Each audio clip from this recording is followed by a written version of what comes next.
लड़कियों को चैट करते हैं, पप्पी झप्पी की बात करते हैं। ऐसा क्या हो जाता है कि उनका संयम टूट जाता है? होती हैं वो अर्धनग्न कपड़ा पहनती हैं। ने देखा हो हरामी की औलाद। अभी 2 घंटे तक यदि आप फोन करेंगे तो आपको माँ बहन के बुरी तरह से गाली दूंगा। निमेश पटेल, आसाराम बापू तो तेरा दादा है, तेरा बाप तो मैं ही हूँ। डिबेट में आने वाली हिंदू साधुओं के खिलाफ बकवास करने वाली होती हैं। रुझान को समझाओ कि बोलना बंद करे साधुओं के खिलाफ। स्वामी जी का आवाज नहीं आ रही। आपको लोग देख रहे हैं, महिलाएं देख रही है, एक संत को ऐसी भाषा शोभा नहीं दे रही है। आप किस तरह की भाषा का प्रयोग कर रहे हैं?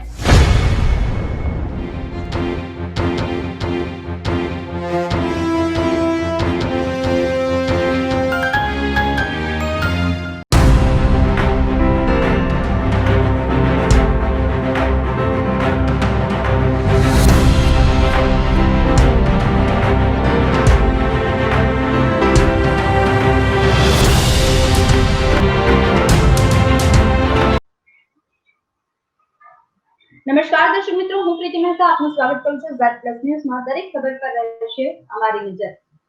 આજે મને ધર્મના નામે જે ધતિંગ થતા હોય છે, ભગવા ધારણ કરીને ત્યારબાદ જે રાસલીલા પાકલીલા થતી હોય છે, એની સામે વાંધો છે, કારણ કે શ્રદ્ધાળુઓની આસ્થાની સાથે ખિલવાડ થતો હોય છે।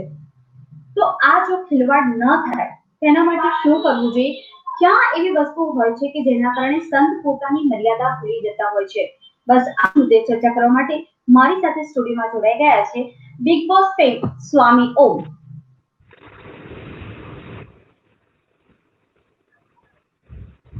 स्वामी ओम, आपका स्वागत है। धन्यवाद। तो बीजी तरफ महिला ने रिप्रेजेंट કરી રહ્યા છે रुझान खंभाता की जो बिजनेस एंटरप्रेन्योर છે। रुझान जी, आपका स्वागत है।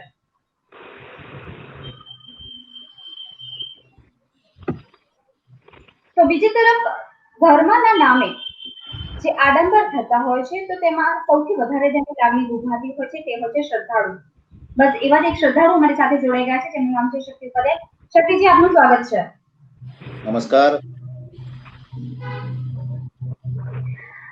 सबसे पहले स्वामी ओम, आपके लिए क्वेश्चन है कि जिस तरह से पावापुरी, यहाँ गुजरात में एक जगह का नाम है, जैन लोगों की जगह है, पावापुरी में भी जो लोग श्रद्धा जिन लोगों की होती है, उन लोगों के साथ खिलवाड़ हुई, यानी महिला के साथ बदतमीजी हुई, महिला के साथ रोमांटिक चैटिंग की।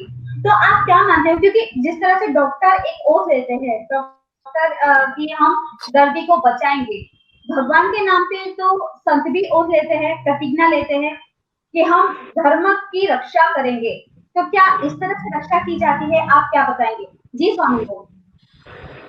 देखिए, हमारे यहाँ सबसे पहली बात तो यह है कि हम लोग, हमारे संविधान में भी लिखा है धर्मो रक्षति रक्षितः, और साधु की परिभाषा है साधयति परकार्याणि इति साधु। This is the definition of sadhu. हम लोगों को जब संन्यास की दीक्षा दी जाती है तो हमारे ही हाथों से हमारा पिंडदान कराया जाता है, हमारा श्राद्ध कराया जाता है। उसका मतलब ये हुआ कि इससे पिछला जीवन जो मेरा था वो खत्म हो गया, अब नया जीवन शुरू हुआ। जैसे अभी आपने यूपी के चीफ मिनिस्टर योगी आदित्यनाथ जी को देखा कि उनके पिताजी की मृत्यु हुई, तो उन्होंने अपने बयान में पूर्व परिवार कहा, और वो अपने पिताजी के श्राद्ध कर्म में भी शामिल नहीं हुए, यहाँ तक कि वो हॉस्पिटल में भी, एम्स हॉस्पिटल में भी नहीं गए। तो ये साधु के लक्षण होते हैं, और साधु सबका कल्याण करता है, सबका भला करता है, और सबकी इच्छाओं को पूरा करने का तो प्रयास करता है। जी। पर स्वामी ओम जी, स्वामी ओम, आप मुझे बताएंगे कि जो यस जी शक्ति जी। स्वामी ओम जी, जैसे आपने बताया कि साधु बनने के लिए हर किसी को एक कॉल लेना पड़ता है, हर कोई संसार त्याग कर लेता है, और उसके बाद बहुत सारी परीक्षा पास करने के बाद उनको अखाड़े में जगह मिलती है, और खुद का एक संगठन करके वो एक साधु के जीवन में आगे बढ़ते हैं। तो आगे जाके ऐसा क्या हो जाता है कि उनका संयम टूट जाता है, क्योंकि अगर साधु होते हैं तो उनके पास साध्वियां भी आएंगी, साधक भी आएंगे। कई लोग साध्वी के साथ मिसबिहेव कर लेते हैं, कहीं पे ऐसा हो जाता है कि वो लोग अपना संयम तोड़ देते हैं। ऐसा क्या होता है, ऐसा कैसे तकलीफ होती है कि उन लोगों को ये संयम टूट जाता है? देखिए, आपको याद होगा ऐसा क्या होता है। हेलो, आपको याद होगा कि बिग बॉस सीजन 10 में जब मैं था तो सलमान खान बार बार मेरे बारे में कहते थे कि स्वामी ओम जी ने वज्रोली क्रिया की साधना की हुई है। वज्रोली क्रिया का अर्थ होता है कि जो साधु है, जो साधक है, उसकी जो काम पिपासा है वो खत्म हो जाती है। और उसके साथ साथ लेकिन यदि कोई तो उसमें हमारी साधना एक होती है त्रिपुर सुंदरी साधना, उसमें जो देवी है वो सेक्स का डिमांड करती हैं। क्योंकि वो देवी है तो उनका सेक्स का डिमांड बहुत जबरदस्त होता है। और उस वक्त जो स्पिरिचुअल सेक्स होता है उसमें वो साधु माँ की भावना से उसको देखते हैं। और वो चाहे 24 घंटे तक लगातार सेक्स हो, साधु डिस्चार्ज नहीं होता। ये साधु की ताकत होती है, काम रहित होते हैं वो। जैसे मैं हूँ, आपने देखा होगा बिग बॉस के घर में मेरे साथ में 7-7 लड़कियां होती थी। रात को जब हम बेड पे सोते थे तो मेरे चारों तरफ अर्धनग्नावस्था में वो रहा करती थी। मुझे सलमान खान ने मुझे मोहित करने के लिए उनको आदेश दिया हुआ था। तो लेकिन उसके बावजूद भी मुझे कोई फर्क पड़ा नहीं। मेरे साथ में पूरे वर्ल्ड की, हॉलीवुड की, बॉलीवुड की सारी हीरोइनें मेरे पास में आती हैं, अर्धनग्नावस्था में आती हैं, नशे में होती हैं, लेकिन मुझे कोई फर्क नहीं पड़ता, क्योंकि मैंने काम भावना को खत्म किया हुआ है। जैसे भगवान शिव के सामने कामदेव ने कुछ दुष्प्रयास किया तो भगवान शिव के अंदर वो काम भावना आने के बजाय क्रोध आया और उन्होंने कामदेव को भस्म कर दिया और रति के प्रार्थना पर फिर उसको पुनर्जीवित किया। तो ये साधु का लक्षण है, ये साधु की शक्ति होती है। हम लोग इंद्रजीत होते हैं, हमारे इंद्रियों पे इन सब चीजों का कोई प्रभाव पड़ता नहीं। जैसे राजा जनक थे विदेह, उसी तरह से हम लोग विदेह होते हैं। रुझान जी, आप क्या कहेंगे जिस तरह से स्वामी ओम ने बताया है कि उन लोगों की इंद्रिय पे उनका काबू होता है, क्या कहेंगे आप उसके बारे में? स्वामी जी, सबसे पहले तो मुझे बहुत दुख हुआ ये सुन के जब आपने यूज वर्ड्स किए अर्धनग्न, क्योंकि लड़के भी अर्धनग्न होते हैं, लेकिन हमने उसके लिए कभी वर्ड्स यूज नहीं किए। वो चड्डे बड्डे पहन के जब लड़के घूमते हैं, देखिए, सच की भाषा तो सच ही होती है। आप ये देखिए कि अर्धनग्न शब्द में आपको बुरा लगा। अभी आप पेरिस में, बॉम्बे में हर जगह घूम करके देखिए, कच्छी पहन करके लड़कियां घूम रही हैं, तो उसको क्या आप पूर्ण वस्त्रा कहेंगे क्या? वो तो अर्धनग्न ही मानी जाएगी ना। आप ऐसा वस्त्र पहनती हैं जिससे दूसरे पुरुषों में कामोत्तेजना भड़कती है और बलात्कार होता है। तो इसका सीधा मतलब ये है कि आप अर्धनग्न वस्त्र पहन करके आप दूसरे को बलात्कार करने के लिए आप आमंत्रण दे रही हैं। आपके शरीर में अग्नि वर्षा हो रही है काम की। तो जो सत्य है वो सत्य है, उसको अच्छा लगे बुरा लगे मुझे उससे कोई फर्क पड़ता नहीं। सर, ये आपका सत्य है, आप लोगों का सत्य, आप लोग की मानसिकता का सत्य। अब आप सर मुझे बोलने दीजिए सर। नहीं, ये मानसिकता का सत्य नहीं है, ये मानसिकता का सत्य नहीं है। एक भूखे शेर के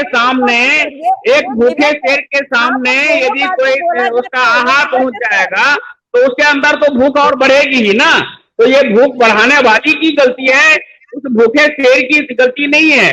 आप हमारे सामने जो मेरे यहाँ परंपरा है, मैं इसीलिए बचपन से लेकर के अब तक मैं इंदिरा गांधी के घर में रहता था, तब भी इंदिरा जी को मैं कहता था कि आप नाइटी में मेरे सामने मत आइए। मैं उनको पूर्ण वस्त्र में ही आने के लिए कहता था। तो और माँ की भावना से मैं उनको देखता था। तो सवाल ये है कि एक चीज आप ध्यान में रखिए कि मेरे साथ भी कई बार ऐसा हुआ है। मेरे एक कजन ब्रदर थे, स्वामी धीरेन्द्र ब्रह्मचारी, इंदिरा गांधी के योग गुरु थे, उनके साथ भी कई बार ऐसा हुआ है कि लड़कियां 1-1 लाख नहीं 10-10 लाख रुपया ऑफर करती थी एक शॉट के लिए, और हम लोग उनको धक्का देकर के बाहर फेंकते थे। आज भी मैं बूढ़ा आदमी हूँ, मेरे सामने पोती की उम्र की लड़कियां आती हैं, बड़े घर की, अमीर घर की बिगड़ी हुई बेटियां, उद्योगपतियों की बेटियां, फिल्मी हीरोइन है, वो कहती हैं कि आपने रुपया किया हुआ है, हम आपको 10 लाख रुपया देंगे एक शॉट के लिए। तो क्या हम उसके 10 लाख रुपए के लिए हम ये सब करेंगे क्या? ये देखिए, ताली दोनों हाथों से बजती है। किसी साधु की गलती ही नहीं होती है, दूसरे की भी गलती को आप देखिए। स्वामी जी, यहाँ चर्चा वो हो रही है कि संत अगर नहीं, इन्होंने अर्धनग्न की निंदा की ना। वो अर्धनग्न जो रहती हैं, जो सड़कों पे घूमती है, बॉम्बे में देखिए ना सड़कों पे कैसे अर्धनग्न घूम रही है। टेलीविजन चैनलों पे देखिए ना कि वो पीछे से सारा कपड़ा पहना हुआ होता है पांव तक, और आगे से जो गुस्तांग है उसके बाद से कट मार देते हैं। ये कोई तरीका थोड़ी हुआ। आप जानबूझ करके किसी को आप करते हैं तो वो कामोत्तेजित व्यक्ति इस तरह से अपने आप पर क्यों काबू रखेगा? वो हिजरा थोड़ी है। सर कहाँ चला रहे हो आप? कहाँ से कहाँ जा रहे हो? स्वामी जी, हम वो चर्चा करना चाहते हैं कि अगर संत ने आ रहा है, ये कैसे बंद करेंगे? लाइव चल रहा है, बीच में टेलीफोन लोगों के आ रहे हैं, कैसे इसको क्या हुआ? या फ्लाइट मोड पे कर दूं? स्वामी जी, फ्लाइट मोड में इंटरनेट बंद हो जाएगा स्वामी जी आपका। लगता है स्वामी जी के साथ अब इनकी आवाज ही नहीं सुनाई दे रही। बंद हो जाएगा। स्वामी ओम, आपका इंटरनेट बंद हो जाएगा, उसमें आप हमसे बात नहीं कर पाओगे। आप सुनिए पहले, हम चर्चा करते हैं कि जहाँ पे अरे भाई, अभी टेलीफोन 2 घंटे तक मत करो, वरना तुमको सजा मिलेगी। रुजा जी, आप बताइए। हाँ, तो सबसे पहले अपने जब स्वामियों की बात करते हैं, रुजा जी आप बताइए। आप जब हम स्वामी जो अभी स्वामी जी ने बताया कि जिस तरह का वो लोग वो क्या कहते हैं वचन लेते हैं, जिस तरह का वो लोग ये जो गुरुकुल में या ये जो उसमें स्वामी बनने के लिए जिस तरह की मेहनत करते हैं, और जिस तरह का वो लोग कसम खाते हैं कि हम ये सब नहीं करेंगे, जैसे स्वामी जी ने बताया कि मैं तो नहीं, मेरे में तो कंट्रोल है। तो मुझे ये बात पे बताना है जो मैंने कल भी बताया था कि अनफॉर्चुनेटली हो क्या रहा है कि लोग आज की तारीख में, बुरा मत मानना, लेकिन लोग आज की तारीख में स्वामी के पेशे, I would like to use the word profession में आते हैं, क्योंकि उनको पता है कि लोग हमारे भगवे देख के हम पे मोहित हो जाएंगे, लोग हमारे भगवे देखकर हमको पावरफुल समझेंगे, हमारे जो धतिन करेंगे तो लोग समझेंगे कि हमारे पास शक्तियां हैं, और इसीलिए लोग हमारे को अरे भाई, वो हिजड़ा नहीं है। मैं साधु के बारे में बात नहीं कर रहा हूँ, मैं उसके बारे में बात कर रहा हूँ जिसको कामोत्तेजित करने के लिए लोग लड़कियां प्रयास करती हैं। इसीलिए लड़कियां नहीं प्रयास करती, कपड़े बांध करके लड़कियों को छोड़ो, लड़के भी युवक हो, हमारे सामने यदि कोई लड़की एकांत कमरे में अर्धनग्न होकर के आएगी तो तुम हिजरा हो क्या, जो तुम्हारे अंदर वो कामोत्तेजना नहीं आएगी। इसलिए coming back to the point कि it is become very important कि जैसे हर चीज में अगर आप देखा जाए तो हर चीज में, हर प्रोफेशन में आज की तारीख में टेस्ट होती है, लोगों को परीक्षा होती है। और अगर मैंने कल भी बताया था कि अगर उनका जो, जैसे कि यहाँ जो वड़ताल मंदिर की अगर बात हो रही थी, तो उनके जो हेड है वो लोग इसको रोकते क्यों नहीं है? वो लोग हमेशा ऐसा क्यों समझते हैं कि हमारे मंदिर का नाम बिगड़ेगा, आपके मंदिर का नाम नहीं बिगड़ेगा, वो साधु ने गलत किया है उसका नाम बिगड़ेगा, आप उसको निकालो, उसको पुलिस के हवाले करो, सही तरह इन्वेस्टिगेशन करने दो, तभी यहाँ रोक आएगी, वरना ये तो चलता रहेगा और इसके को अंत नहीं होगा। इसलिए मैं ये अपेक्षा करती हूँ स्वामी ओम जी के, आप जैसे लोगों को भी यही कहना चाहिए कि भाई इनको एक्सपोज करो, क्योंकि ये आपका बिरादरी का, आपके जो साधु संतों का नाम बिगाड़ रहे हैं। तो मेरा ये बात पे ठोस बोलना है कि आप लोगों को सबको बाहर आके उनको पकड़वाना पड़ेगा। क्योंकि हमेशा क्या होता है, मैंने ये भी सुना है कि जब भी यहाँ पे पकड़ने की कोशिश करते हैं तो तुरंत वो लोग बोलते हैं कि दो झूठों में क्या थी, अदावत थी और अभी कुछ वोटिंग हो रहा था। मुझे तो ये भी समझ नहीं पड़ता कि इसमें वोटिंग भी होता है, स्वामियों में भी वोटिंग होता है और दो झूठों में अदावत थी, इसलिए ये इसको एक्सपोज करता है, इसको एक्सपोज करता है।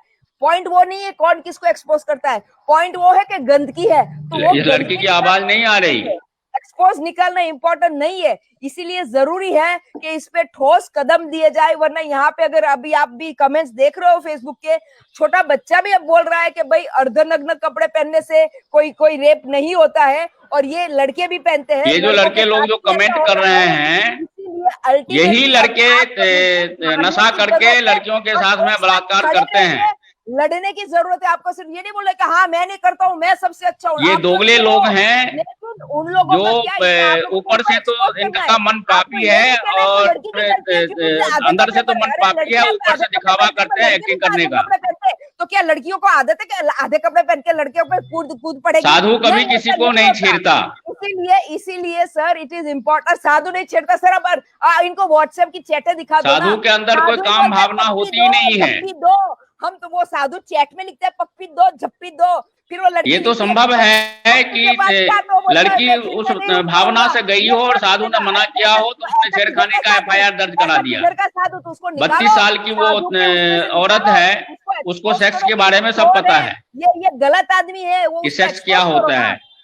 घर में पति के साथ में सेक्सुअल संतुष्टि नहीं मिलती होगी तो साधु को फंसाने के लिए चली गई कि साधु लोग तो बजरुली क्रिया के साधक होते हैं, घंटों तक सेक्स कर सकते हैं, तो उसके चक्कर में वो फंसाने के लिए गई, साधु ने मना कर दिया तो छेड़खानी का FIR दर्ज करा दिया, ब्लैकमेल करने लग गई, जिस तरह से स्वामी नित्यानंद को किया था। साधु को फंसाता है, साधु सबको फंसाता है अपनी अलग अलग झूठी शक्ति। आपको कैसे प्रीति बेन, ये जो आपकी दूसरी जो पार्टिसिपेंट हैं उनकी आवाज नहीं आ रही, एंकर की भी आवाज नहीं आ रही। सर आपने बोला, स्वामी ओम आपने बोला कि अर्धनग्न होने के कारण ये सारी घटनाएं होती है, लेकिन 3 साल की बच्ची ने ऐसे कौन से कपड़े पहने थे जिनके कारण उनके पे बलात्कार हुआ? 3 साल की छोटी बच्ची के साथ ये सारी चीजें हुई। 3 साल की अभी 2 घंटे तक यदि आप फोन करेंगे तो आपको माँ बहन के बुरी तरह से गाली दूंगा। 2 घंटे के बाद फोन कीजिए। स्वामी जी शांति से बात करिए ना, क्यों किसी को वो बता रहे हो? अब वो उस बेचारे को पता थोड़ी है कि आप लाइव हो, उनको शांति से समझा दीजिए और ऐसा होता आप फोन डिस्कनेक्ट कर दीजिए, कोई प्रॉब्लम नहीं आएगा आपको। आप बात हमसे कर पाएंगे, वो फोन डिस्कनेक्ट कर दो आप। जी स्वामी हो। निमेश पटेल, आसाराम बापू तो तेरा दादा है, तेरा बाप तो मैं ही हूँ। सर आप समझो, वो सब भूल जाओ। मैंने ही तो तुझे पैदा किया है, इसलिए तेरी ऐसी सोच है। सर आप समझिए। अब स्वामी जी हम बैक टू द टॉपिक आ रहे हैं स्वामी कि अब आप बताइए, 3 साल की बच्ची की जी आसाराम बापू ने कोई बलात्कार नहीं किया। तुम नकली हिंदू लोग, सो कॉल्ड जो तुम लोग धर्मनिरपेक्षतावादी बनते हो, नशेरी नकली हिंदू, तुम लोग अपने ही साधुओं को बदनाम करते हो। अभी तो तुम देखो दिल्ली दंगा में ये यहाँ पे मौलाना साद ने इतना बड़ा गुनाह किया, लाखों लोगों को कोरोना की बीमारी दे दी, तारीख ने इतना गुनाह किया, हजारों हिंदुओं को मार दिया, फिर भी मुसलमानों ने उसका साथ नहीं छोड़ा, सब उसके साथ खड़े हैं।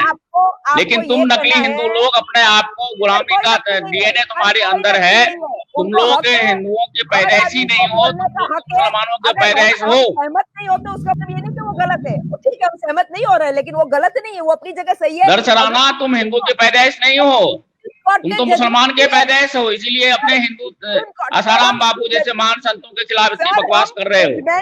कोई वो नहीं बता सकते, सुप्रीम कोर्ट ने जजमेंट दे दिए, वो टॉपिक अपने छोड़ देते हैं। अब आपसे मुझे रिस्पेक्टफुली पूछना है कि सर ऐसे लोग जो ढोंगी है, जो ये जो अभी जो साधु की हम लोग बात कर रहे हैं, जो लड़कियों को चैट करते हैं, पप्पी झप्पी की बात करते हैं, वो लेडीज वाले कपड़े पहनते हैं, तो ऐसे ढोंगी साधु के लिए आप बताओ क्या करना चाहिए? सर एक सवाल का जवाब दीजिए स्वामी ओम, की संयम क्या होता है?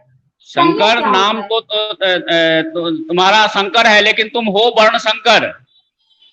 जो अपने बाप से पैदा नहीं होता उसी के सोच अपने हिंदू साधुओं के खिलाफ होती है। सर नीचे मत पढ़िए, वो अभी पढ़ने के लिए नहीं है, उनको अपना अभिप्राय बोलने का हक है। आप जवाब दीजिए। अरे आपके ये दूसरे पार्टिसिपेंट की आप लोगों की प्रीति को आवाज ही नहीं आ रही है। प्रीति जी देखो ना, अभी आ रही है स्वामी जी आवाज। हेलो सर, आपको मेरी आवाज आ रही है? सर, आपको मेरी आवाज अब आ रही है?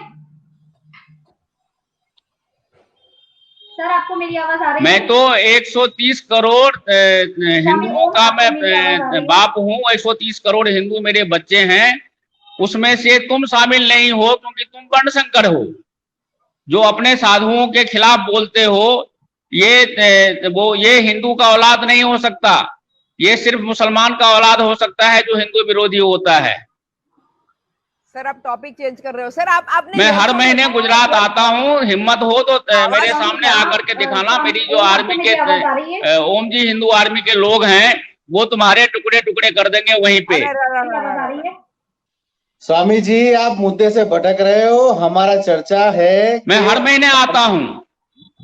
हाँ जी स्वामी जी, और आसाराम बापू के आश्रम में भी आता हूँ। आप कमेंट्स को मत पढ़े। नारायण साईं से भी जेल में मिलने जाता हूँ। मैं किसी से डरता नहीं, आतंकवादी मेरे से डरते हैं। मैं आतंकवादियों की हत्या करता हूँ, मेरे लिए कोई आतंकवादियों, तुम जैसे आतंकवादियों की हत्या करना मेरे लिए कोई नई बात है नहीं।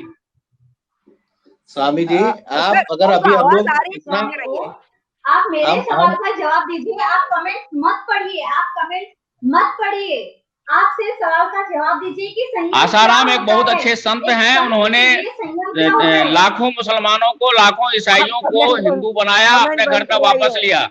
तुम नकली हिंदू, कभी तुमने हिंदुओं के लिए कोई काम किया है क्या?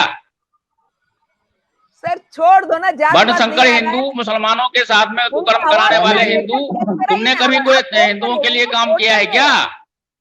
उन्होंने स्वामी जी, स्वामी ओम, हम चर्चा ये करना चाहते हैं कि आप अगर साधु के हरामी मानस तो विनय तुम्हारा पूरा खानदान है, दुबे के ब्राह्मण के नाम पे तुम कलंक हो। सर एक मिनट नीचे मत पढ़ो। सर आपको आवाज आ रही है? स्वामी जी मुझे इन सब कमेंट से कोई फर्क पड़ता नहीं। और तुम्हारा रिकॉर्ड सारा हो रहा है। मेरे हिंदू ओम जी हिंदू आर्मी के लड़के तुमको घर में घुस करके समझाएंगे तरीके इसका मतलब। स्वामी जी आप एक सिंपल चीज की चर्चा हो रही है, जो भी हमारे खिलाफ कमेंट करता है ना उसको हम जिंदा नहीं छोड़ते। स्वामी जी आप सिंपल आप चीज का समझ रखें कि आप अगर चाहते हैं कि भाई साधु लोग का बुरा नहीं होना चाहिए। तुम तो पागल लड़का वैसे ही हो। अरे यार तुम क्या सवाल पूछोगे? अरे प्रीति जी फेसबुक पे सवाल आप ही पूछ दीजिए, उनको सुनाई नहीं दे रहा है लग रहा है।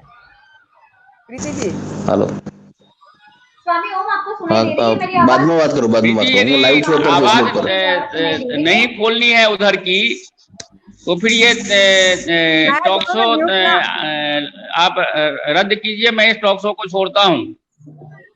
सर स्वामी ओम, आपकी आवाज कहीं से भी हमारी चर्चा है, आप टॉक शो में बने रहिए।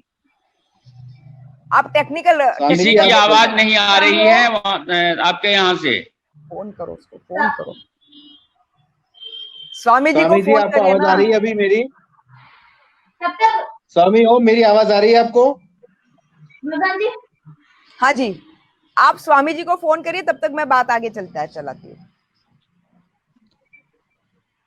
रुझान जी, मेरा मुद्दा ये था, ये मुद्दा ये था कि लोग क्या होता है कि साधु की गलतियां धर्म पे निकालते हैं और उस धर्म के बारे में लोग गलत बोलते हैं। जैसे मानिए कि जैन साधु कहीं पे कुछ रासलीला करते पकड़ा गया, या कहीं पे किसी ने स्वामीनारायण के साधु जी कहीं पे कुछ करते पकड़े गए, तो लोग धर्म को गलत बोल देते हैं। तो यहाँ पे मेरा पक्ष ये है कि आप हर कोई होता है तो धर्म को क्यों गलत बोल देते हैं? सही बात। धर्म तो धर्म की जगह पे है, धर्म कुछ सिखाता नहीं है कि आप ये करो। आपकी आवाज बिल्कुल नहीं आ रही है। शक्ति जी आप बिल्कुल सही बोल रहे हैं, मैं आपसे बिल्कुल 110% सहमत हूँ।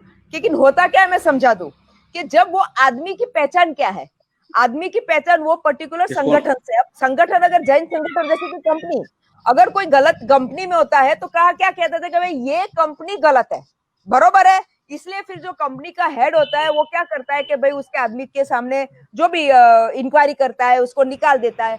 इस तरह ये जो संगठन होते हैं वो धर्म के संगठन है।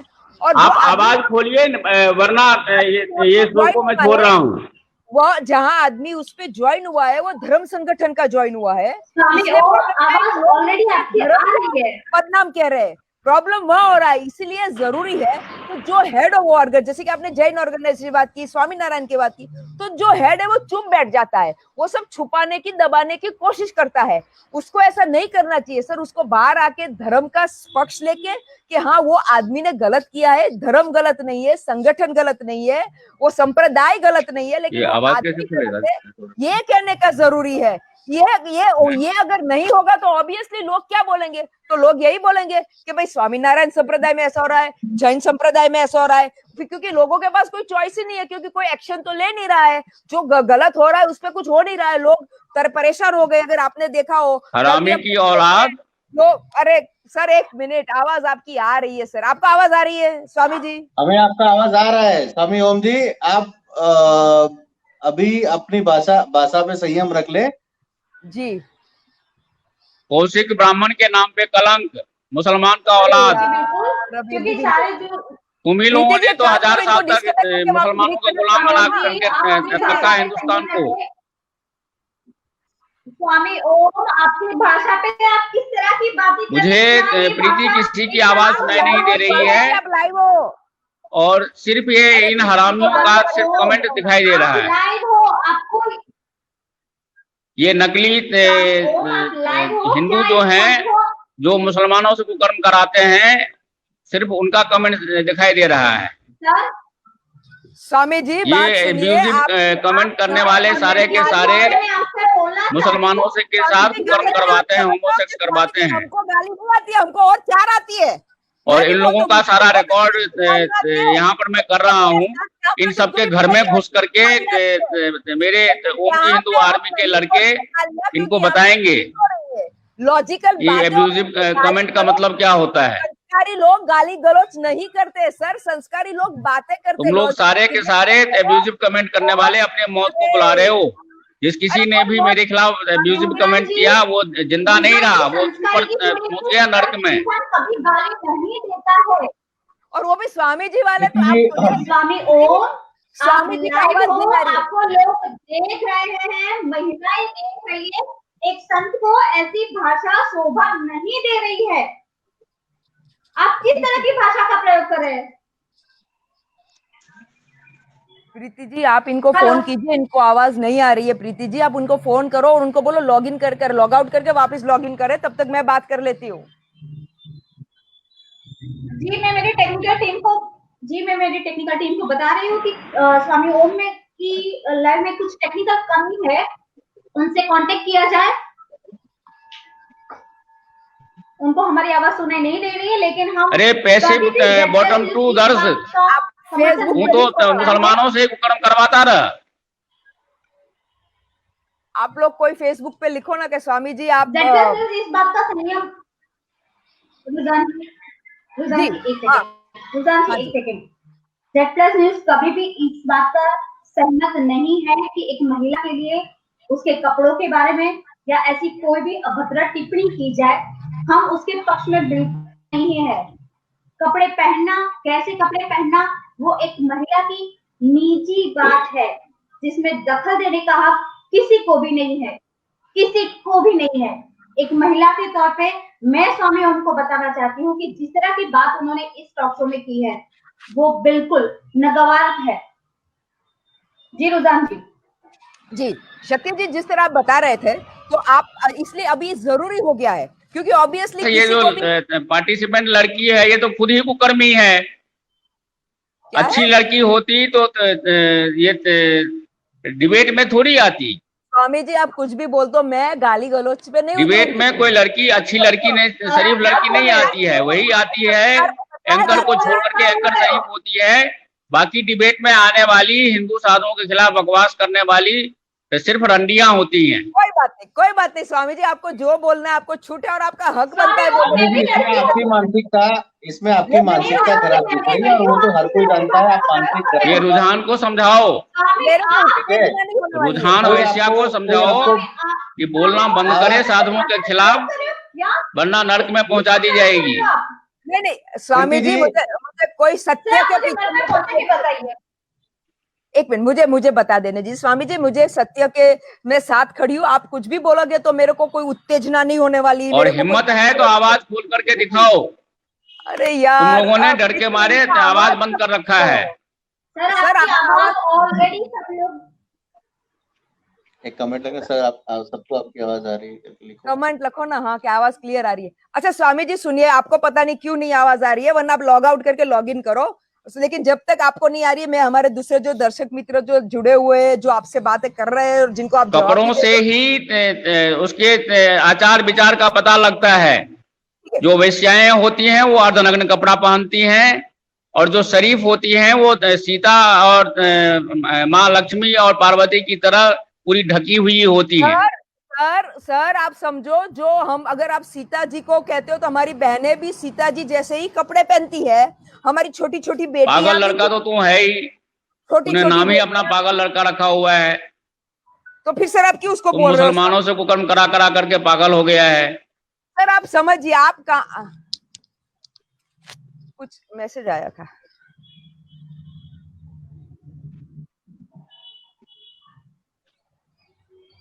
हाँ, तो इसीलिए तो हरामियों को मैं गाली दे रहा हूँ। मुझे नहीं फर्क पड़ता इन सब बातों से। मेरी आवाज टेक्निकल इश्यू के कारण हम अभी अपना शो यहाँ पे समाप्त करें। शुरुआत में